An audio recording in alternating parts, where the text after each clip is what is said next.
నమస్కారం గురుగారు. గురుగారు, మన అరచేతులలో శంకులు, చక్రాలు, ధనస్సులు ఉంటాయంటారు. వాటి వల్ల ఎలాంటి ఫలితాలు ఉంటాయంటారు?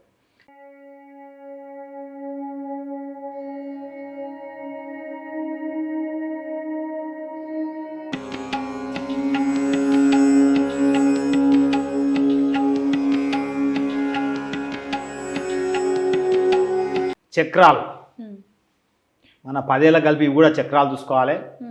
ఆడగాని మొగాని అందరు కలిసి 10 ఏళ్ళు చూసుకోవాలి. సపరేట్ ఈ ఎడమ చేయి కుడి చేయి కాదు, మొత్తం టోటల్ 10,000 కలిపి చెక్ చేసుకొని 10 ఏళ్ళ ఫలితాలే మనకు మనకి వస్తాయి. ఒక చక్రం అయితే ఎవరికైతే ఉంటుందో వాడు భోగి అంటే వానికి టైంకు తిండి దొరుకుతుంది, టైంకు మంచం ఏర్పాటవుతుంది, టైంకు పడక ఏర్పాటవుతుంది. అంటే వాడు అడవికి పోయినా సరే ఎవడైనా వానికి మంచం వేస్తారు, ఎవడైనా తిండి పెడతాడు, ఎవడైనా వేస్తారు. లాస్ట్కు వానికి ఆకలి అయిన టైంకు చెట్టుకు పండన కనబడతాడు, చెట్టు కింద కూర్చుంటే అంటే సుఖంగా జీవిస్తారని వాని టైంకు అది ఏర్పాటు అవుతుంది. అంతే, దేవుడు ఏర్పాటు చేస్తాడు దానికి. చెట్టు కింద కూర్చొని చూస్తే పండుగ కనబడతాడు, దానికి ఆకలి అవుతుంది, ఆ టైంకు పండుగ కనబడతా, ఆకలి తీరుస్తుంది. అంతే. అడవికి పోతే కూడా చెంచోళ్ళనికి గుడిచేదొలకపోయి మంచం వేసుడు, ఉంచుకోడు, పండబెట్టుడు. అది ఏడికన్నా అడవి కొత్త ప్లేస్కి పోయినా సరే వానికి మనకు తెలియకుండా సార్ వాడు ఎవడో రండి సార్ అంటారు, తినమాటరు, పండుకోమాటరు, ఉండుమాటరు, అట్లా. ఆ జేబులో డబ్బు లేకపోయినా సరే సౌకర్యాలన్నీ సమకూరుతాయి. ఒక్క చక్రం ఉంటే చాలు, జీవితాంతం బతకొచ్చు ఆరాంగా. అంటే దాన్ని భోగి అంటారు. ఎవరైనా సరే లేడీస్ కానీ జెంట్స్ కానీ 10,000 చూసుకోవాలి, ఎవరికైనా సరే అంతే ఉంటుంది. ఇంకా 2 చక్రాలు 10,000 కలిసి 2 చక్రాలు చూసుకోవాలి. ఎవరికైతే 2 చక్రాలు ఉంటాయో వాళ్ళు ఖచ్చితంగా రాజయోగం అనుభవిస్తారు. అంటే రాజకీయంలో కానీ బయట కానీ గౌరవ మర్యాదలు ఉంటాయి. సమాజంలో ఎక్కడవో నేను చూడగానే గౌరవిస్తారు. అంతే. నువ్వు ఎవరో వాళ్ళకి తెలియదు, ఎక్కడికైనా సభకోతావు, పిలిచి స్పెషల్గా సీట్ వేస్తారు, కూర్చోండి సార్ అంటారు. కూర్చోం, ఎక్కడ కూర్చో అంటారు. పబ్లిక్లో కూర్చోమన్నారు, సపరేట్ ఆడ వేదిక మీదకి రమ్మని చెప్తారు. ఎందుకు పిలుస్తారో నన్ను వాళ్ళకి అర్థం కాదు. అంటే వాళ్ళ చేతిలో ఉన్న 2 చక్రాల యొక్క ఫలితమే ఆ పిలుపు అన్నట్టు. సపరేట్గా వీళ్ళని పిలిచి స్పెషల్గా కూర్చొని పెడతారు. నువ్వు ఎక్కడికైనా దావత్కో, రూమ్లో గెలిచి దావత్ చేస్తారు. నీకు అందరికి ఆడ ఒటన చేస్తే నేను రూమ్లో కూర్చొని పెట్టి స్పెషల్గా వడ్డిస్తారు. నువ్వు కొత్త చుట్టాలు దానికి పోయినా సరే నువ్వు ఎవరో వాళ్ళకి పరిచయం లేదు అయినా నేను దొరకపోయి స్పెషల్గా దావత్ ఇస్తారు. సపరేట్గా ఐడెంటిటీ ఉంటుంది. ఎందుకు ఇస్తారో అసలు పరిచయం అవుతారు వాళ్ళు, నాకెందుకు ఇంత మర్యాద ఇస్తారు అని. దానికి రీజన్ ఏంటంటే వాళ్ళ చేతిలో ఉన్న 2 చక్రాల యొక్క ఫలితం అన్నట్టు. ఎక్కడ పోయిన ఐడెంటిటీ, స్పెషల్ మర్యాద, రాజభోగం, స్పెషల్ గౌరవం. రాజకీయాల్లో కూడా రాణిస్తారు. 2 చక్రాలు ఉన్న రాజకీయాల్లో పోవచ్చు. ఎందుకంటే వాడిని మర్యాద ఉంటుంది. ఏడుకొని అందరు గౌరవిస్తారు, ప్రజలు గౌరవిస్తారు, నాయకులకు గౌరవిస్తారు. ఏడుకొని గెల్లి పోతే వాళ్ళు పలకరిస్తారు, అడిగితే ఓట్లు వేస్తారు. ఎందుకంటే గౌరవ మర్యాదలు ఉన్నకి వాడు చెప్పింది అందరు వినాల్సిందే, ఓట్లు వేయాల్సిందే, గెలిపించాల్సిందే. ఖచ్చితంగా రాజకీయాల్లో రాణిస్తారు. ఇక దాని తర్వాత 3 చక్రాలు, అది కూడా 10,000 చూసుకోవాలి. ఇక 10,000 కలిసి 3 చక్రాలు ఉంటాయి. 3 చక్రాలు ఉంటే మటుకు వాడు లోక సంచారి, ఒక దగ్గర ఉండడాడు. ఇట్లా గంట సేపు కూర్చుంటే కుసబుద్ధి కాదు, ఒక రకమైన ఇరిటేషన్, కోపం వస్తుంది మనిషికి, బాధ అవుతుంది. గంట సేపు కూర్చోగానే లేచి అట్లా తిరిగి రావాలి, తిరిగి మళ్ళీ కూర్చోవాలి. అంటే ఒక చోట స్థిరంగా ఉండలేడు, కూర్చోలేడు, కూర్చోనికి రాదు, కూర్చోలేడు, కూర్చోనియవై. 3 చక్రాలు ఉన్నోని ఎవరిని కూర్చోనియవు. 3 చక్రాలు ఉన్నోడు 100 కిలోమీటర్లు జర్నీ చేస్తే కూడా అలసిపోడు. ట్రావెలింగ్ గంటలు రోజులు ట్రావెలింగ్ చేసినా హాయిగా ఎంజాయ్ చేస్తాడు. బైక్ మీద నువ్వు 200 కిలోమీటర్లు పోయేస్తే కూడా ఏమనిపించదు. మామూలు వ్యక్తి కొద్ది దూరం 100 కిలోమీటర్లు పోయేస్తే అలసిపోతాడు. వీడు 1000 కిలోమీటర్లు బైక్ నడిపినా ఇంకా నడపాలన్న ఉత్సాహం ఉంటుంది. అంటే ట్రావెలింగ్ చేయాలంటే బాగా ఇష్టము. వీడు ట్రావెలింగ్ జాబ్ చేస్తాడు, తిరిగే జాబ్ చేస్తాడు, తిరుగుతూనే ఉంటాడు. వ్యాపారం తిరిగే వ్యాపారము, తిరిగే జాబు, తిరిగే పని, ఎప్పుడు తిరుగుతుంటాడు, ఒక దగ్గర కూర్చోడు. రాత్రిపూట కాదు తప్పని పరిస్థితి కాబట్టి పండుకుంటాడు కొద్దిసేపు. అది నిద్రపోవాలి కాబట్టి తప్పదు కాబట్టి కొద్దిసేపు పండుకుంటాడు. వాడు లేచిండే తిరుగుతూనే ఉంటాడు. మీరు చిన్నప్పటి నుంచే చూడండి, 3 చక్రాలు ఉన్న పిల్లలు ఒక దగ్గర కూర్చోరో దగ్గరలాడు చిన్నప్పటి నుంచే. ఒకటి 6 రూమ్కి పోతే 6 రూమ్ లాడు, 6 రూమ్కి పోతాడు. వాడిని పడలేక బాధపడుతున్నాడు చిన్నప్పటి నుంచే తల్లిదండ్రి. అంటే వానికి చిన్నప్పటి నుంచే చూసుకోవచ్చు మనం, వానికి తెలియదు. చేతిలో ఉన్న చక్రాలు తిప్పుతాయి అట్లా. వానికి సంబంధం లేదు ఎందుకు తిరుగుతుండో, చిన్నపిల్లానికి కూడా తిరుగుతూనే ఉంటాడు. పెద్దగా అయినాక స్కూల్కి పోవాలంటే వాడు ఈ స్కూల్, ఇంటి పక్కన స్కూల్ ఉంటే చదివాడు. 10 కిలోమీటర్ 20 కిలోమీటర్ 50 కిలోమీటర్ దూరం ఉన్న స్కూల్లో పోతాడు. పక్క మన ఇంటి పక్కన కాలేజీ ఉన్న స్కూల్ వాడు ఓడ అసలు నాకు ఇది వద్దు నేను చదవనంటాడు. ఎందుకంటే వీడికి ఆయన గొప్పది మనసు, ట్రావెలింగ్ చేసిపోతేనే చదువుతాడు ఆడు.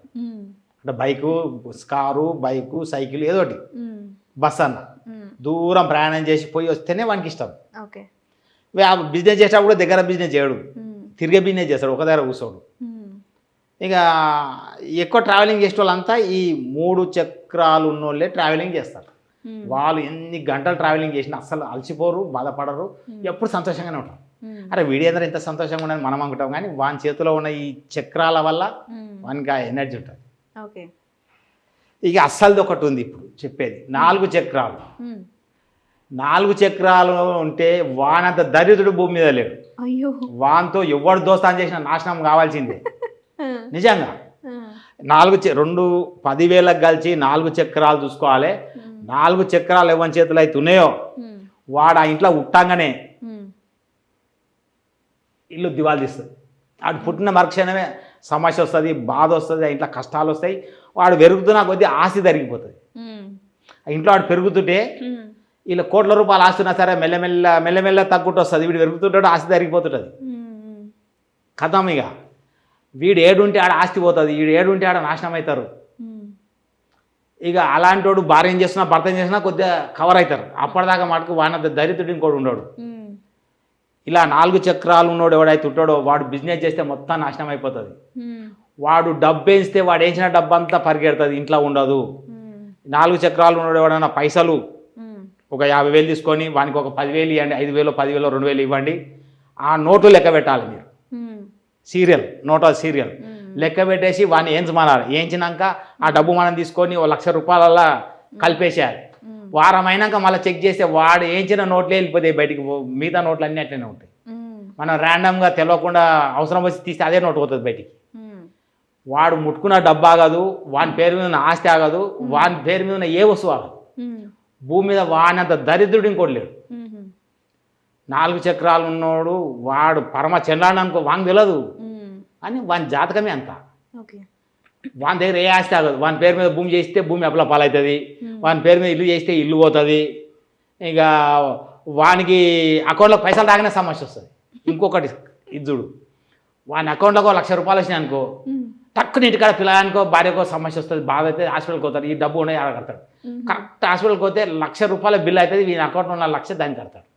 ₹1 మిగలదు. మళ్ళా ఈ వచ్చిన డబ్బుకు కట్టిన డబ్బుకు సమానం ఉంటుంది. దరిద్రం అట్లా అంతే, డబ్బు ఆగదంతే. నువ్వు ₹1,00,000 ఆయన అకౌంట్లో రేపటి వరకు వెళ్ళిపోతుంది. 1 డే, ఒక్క రోజు కన్నా ఎక్కువ ఆయన అకౌంట్లో పైసలు ఉండవు. నువ్వు ఎన్ని లక్షలు అనేవి, ఎన్ని కోట్లు అనేవి. ఇట్లా డబ్బు రావడము అట్లా ఎగిరిపోవడం, అట్లా డబ్బు రావడం అట్లా ఎగిరిపోవడం. ఇలా కాకుండా ఉండాలంటే నా దగ్గరకు వస్తే ఏం చేయాలో సొల్యూషన్ చెప్తా. అంతే. ఓకే. ఖచ్చితంగా పోయింది డబ్బు ఆగదు. వాని పేరు మీద తల్లిదండ్రి భూమి చేస్తే భూమి అమ్ముకుంటాడు, అప్ల పాల అమ్మేస్తాడు. ఇల్లుంటే ఇల్లు అమ్మలో పోతుంది. ఇక వాడు ఏడేళ్ళ పడితే అక్కడ నష్టమే. ఇక వాని కోపం వచ్చే నాకు ఏమన్నా దుకాణంలోకి పోయి గల్లలో చేపెట్టిండు అనుకో, ఆ క్షణంలో ఆయన ఇంట్లో సమస్య వచ్చి ఆ గల్లు ఉన్న పైసలు మొత్తం ఎగిరిపోతాయి. 10,000 20,000 ఉండండి, ఇంటికి వెళ్ళి ఫోన్ వస్తుంది, పిల్లాడి కింద పడ్డాడో లేకపోతే హాస్పిటల్కి పోతానో పైసలు కట్టాలని, లేకపోతే అప్లోడ్ వచ్చి ఆ టైంకి వచ్చి అవన్నీ ఎదుర్కొని పోతాడు. అంటే వీడు ముట్టుకున్న డబ్బు ఆగదు, వీడు ముట్టుకున్న వస్తువు పట్టు. ఇక ఓకే. అంటే వీని పేరు మీద భూమి కానీ, వీని పేరు మీద ఇల్లు కానీ, ముట్టుకున్న పైసలు కానీ, ఈయన అకౌంట్లోకి వచ్చిన డబ్బు కానీ ఉండదు. అంటే జీవితాంతం ఇంతే కొనసాగుతూ ఉంటుంది వీళ్ళకి. దరిద్రుడు అంతేగాడు. అయ్యో, అసలు ఆయన దగ్గర అసలు ఆనంద దరిద్రుడు భూమి ఇంకోటి ఉండడు. ఇక అంతే, ఏం చేయలేము. నాకు రెమెడీ ఉంది నా దగ్గర. తర్వాత అది ఇంకా అది ఇంకొకటి 5వది 5 చక్రాలు. ఇది ఇంకా సూపర్. 5 చక్రాలు మన ఈ 5 ఏళ్ళు చూసుకోవాలి, 10 ఏళ్ళు చూసుకోవాలి. ఎడమ కుడికి సంబంధం లేదు. ఈ ఏళ్ళ చేతులునే ఈ చేతులునే మొత్తం టోటల్ కౌంటింగ్. 5 చక్రాలు ఎవరికైతే ఉంటాయో వాళ్ళు భూమి మీద ఆగరు. ఆడవాళ్ళు అయితే మొగోళ్ళు కావాలి, మొగోళ్ళు అయితే ఆడవాళ్ళు కావాలి. సాయంత్రం అసలు ఆగలేరు క్షణం కూడా.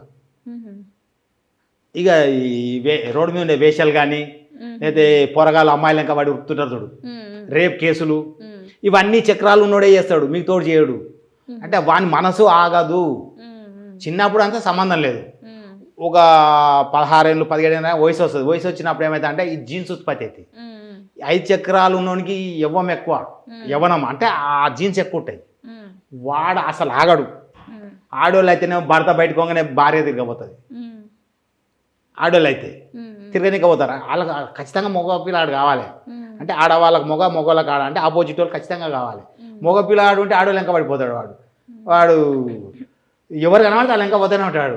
ఈ చిన్నోళ్ళ పెద్దోళ్ళ వీళ్ళు వెనక పోవాలన్నా పోతే అనవసరం మనకి. ఆడనా కాదా వాని మనసుకు ఆడపిల్లని కనబడుతుంది అంతే. ఆడనే అంటే జెండర్ చూస్తాడు వాడు ఇక అంతే అన్నట్టు. ఈ 5 చక్రాలు ఎవరికైతే ఉంటాయో ఇక లేడీస్ కూడా అంతే. భర్త ఒకటి సరిపోడు. ఇక 5 చక్రాలు ఉన్న లేడీస్కు భర్త సరిపోడు. ఎందుకంటే వాళ్ళకు ఆ కోరికలు ఎక్కువ ఉంటాయి కాబట్టి భర్త డ్యూటీ పోగానే లేదా భర్త పక్కగానే ఆమె పని మీద పోతుంది. ఇక లేకపోతే జగడం పంచాయతీ స్టార్ట్ చేస్తుంది ఇట్లా. ఎందుకంటే అవి ఆ శరీరం తత్వం అన్నట్టు, అది ఊక్కోదు. అది అలాంటి వాళ్ళకు ఈ చక్రాల యొక్క ప్రభావం ఏమైనా దీనికి దొమ్మ అదే అట్లా అనద్దు మనం కానీ ఏమైనా ఇట్లా చేస్తుంది ఈమె ఇంత చండాలంగా చేస్తుంది, లేకపోతే ఈ పంకిమాయిలా పని చేస్తారు, ఈ అవలాయనకి ఇట్ట తిరుగుతుండు ఆడవాళ్ళకి అంటారు, లేకపోతే ఈమె మొగోళ్ళకి ఇట్ట తిరుగుతున్నారు. తప్ప అలాది కాదు. వాళ్ళు పుట్టినప్పుడు వాళ్ళ చేతిలో వచ్చిన 5 చక్రాల యొక్క ఫలితం అది. దానికి మనం ఏం చేయలేము, మార్చని కూడా మార్చలేము. దానికి ఏంటంటే భర్తను మంచి కంట్రోల్ పెట్టుకోవాలి, మంచిగా ఇంటికాడ ఉండాలి, వాళ్ళు చూసుకోవాలి. అది బాగా సంసార విషయం అనేది భార్య కానీ భర్త కానీ వాళ్ళు కంట్రోల్ పెట్టుకోవాలి, లేకపోతే ఆగరు, బయటికి వెళ్ళిపోతారు. 6 చక్రాలు ఉన్నాయనుకోండి, 5 అయిపోయింది, 6 చక్రాలు చూసుకోవాలి. ఈ 10 ఏళ్ళ కలిసి 6 చక్రాలు ఉంటే భార్య కానీ భర్త కానీ పక్క చూపులు చూడరు. పక్కన రమ్మన్నా కానీ మా ఇంటికాడ నా భార్య ఉందని చెప్తాడు. సాయంత్రం కానీ ఇంటికి వచ్చేస్తాడు. ఎంత దూరం ప్రయాణం చేసి ఎంత దూరం పోయినాడు, రాత్రి కాగానే భార్య కోసం ఇంటికి వస్తాడు. భార్య అయినా సరే రాత్రి కల్లా ఇంటికి వచ్చేస్తుంది భర్త కోసం. అంటే వీళ్ళు భార్య భర్తలు వదిలి ఉండలేరు. నైట్ ఇద్దరు ఒక దగ్గరనే వండుకోవాలనే కాన్సెప్ట్ తోటి ఎప్పుడైనా సరే ఊరికైనా ఇద్దరు కలిసిపోతారు, ఇంటికాడైనా ఇద్దరు కలిసే ఉంటారు, దూరం ప్రయాణం చేసినా కలిసిపోతారు, లేకపోతే ఇది సాయంత్రానికి వచ్చేస్తారు ఇంటికి ఎంత రాత్రి కానీ. 6 చక్రాలు ఉంటే భార్యాభర్తలు అన్యోన్యంగా కలిసి మంచి దాంపత్య జీవితం చేస్తారు. 6 చక్రాలు ఉంటే చాలా మంచిది. ఎందుకంటే వీళ్ళు బయట వాళ్ళు రమ్మని పిలిచినా కానీ నీకు 1,00,000 రూపాయలు ఇస్తే నాయకరా అయ్యాలంటారు ఓరు. ఇంటికన్నా భార్య లేదు, ఇంటికి అమ్మ పడుతున్నట్టు. అంటే వీళ్ళిద్దరికి బాగా బాండింగ్ ఉంటుంది భార్యాభర్తకు. బయట వాళ్ళు ఎంత అందకైతలు ఉండని, ఎంత మంచిగా ఉండని, ఎంత హీరో ఉండని అస్సలు ఓరు. వాళ్ళకి పోవాలనిపించదు. నా భర్తనే దేవుడు, నా భార్యనే గొప్ప అనుకుంటారు 6 చక్రాలు ఉన్న వాళ్ళు. ఇక 7 చక్రాలు ఉంటే వాడు ఎంత పెద్ద సమస్య వచ్చినా సరే హాయిగా తింటాడు, పంతాడు. హాయిగా అనుకుంటాడు, నిద్రపోతాడు మంచిగా ఆశగా. లేచినాక చూస్తుందిలే అంటాడు. 1 కోటి రూపాయలు అప్పున్నా సరే తిని హాయిగా అనుకుంటాడు. అప్పులో ఆనే ఉండాలి కొడుకు. ఈ లేచినాక మాట్లాడతాడు అంతటి అప్పులంతో. అప్పులో వచ్చి బయట కూర్చో కూడా ఇవి అనుకుంటాడు తిని నిద్రపోయి లేచినాక ఆయన సంగతి ఏందో మాట్లాడతాడు. నీ సంగతి ఏందో సుత్తమని ఆరామ్సే నిద్ర అవుతాడు, సుఖంగా ఉంటాడు అన్నట్టు 7 చక్రాలు ఉంటే.